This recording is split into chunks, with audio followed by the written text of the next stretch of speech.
সচিবালয়ের সামনে ১১ দলীয় ঐক্যের অবস্থান ঘিরে সৃষ্টি হয়েছে উত্তেজনা। সেখানে রয়েছেন আমাদের সহকর্মী। আমরা এখন সরাসরি আপনাদের নিয়ে যাচ্ছি ঘটনাস্থলে।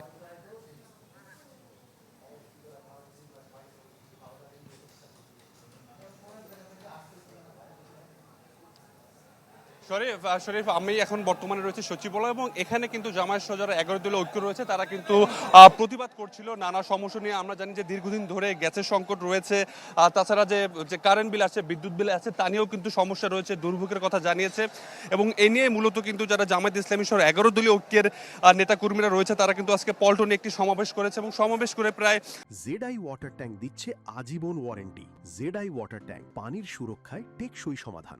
১ ঘন্টার মতো কিন্তু সচিবালয়ের সামনে অবস্থান করছিলেন এবং সচিবালয়ের সামনে অবস্থান করার পরে নেতাকর্মীদের নিয়ে কিন্তু এখন কিছুটা সচিবালয় থেকে কিন্তু দূরে চলে যাচ্ছে এবং এখানে নেতাকর্মীরা আছে তারা কিন্তু পুলিশের সাথে দীর্ঘক্ষণ কথা বলেছে। সামনে আসলে তাদের যে প্রতিবাদ আছে, প্রতিবাদ নিয়ে সামনে যাওয়ার জন্য তারা বলছে যে আসলে দীর্ঘদিন ধরে দেশের মানুষ যে ধরনের অস্থিরতার ভিতরে যাচ্ছে, সমস্যার ভিতর থেকে যাচ্ছে, সেটা আসলে খুব দ্রুত সমাধান করা উচিত।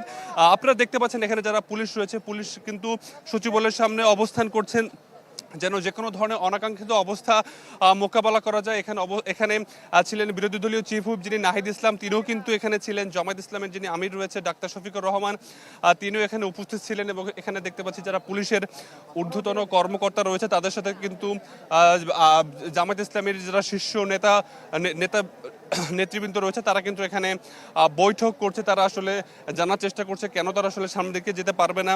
এবং একটু আগে যে সমাবেশ হয়েছিল পল্টনে, সেখানে কিন্তু নেতাকর্মীরা বারবার একটি কথাই বলছিলেন যে আসলে ৫ আগস্ট পরবর্তী যে নতুন সরকার এসেছিল সেই সরকারের প্রতি কিন্তু দেশের মানুষের আশা ভরসার জায়গা অনেক বেশি ছিল। তারা চেয়েছিল যে দেশের যে সার্বিক অবস্থা, সেই অবস্থা থেকে তারা রেহাই পাবে, দেশের বিভিন্ন জায়গায় যে স্বস্তি আসবে, দেশের যে সাম্প্রতিক অবস্থায় যে বাজারে যে মূল্য, সে মূল্য নিয়ে কিন্তু বলছে যে দেশের মানুষ কিন্তু ভালো নেই।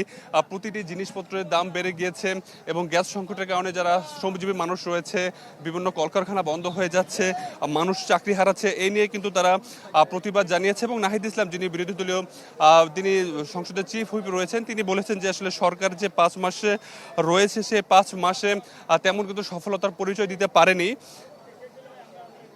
তিনি কিন্তু সফলতার পরিচয় এখনো দিতে পারেনি যিনি নাহিদ ইসলাম ছিলেন।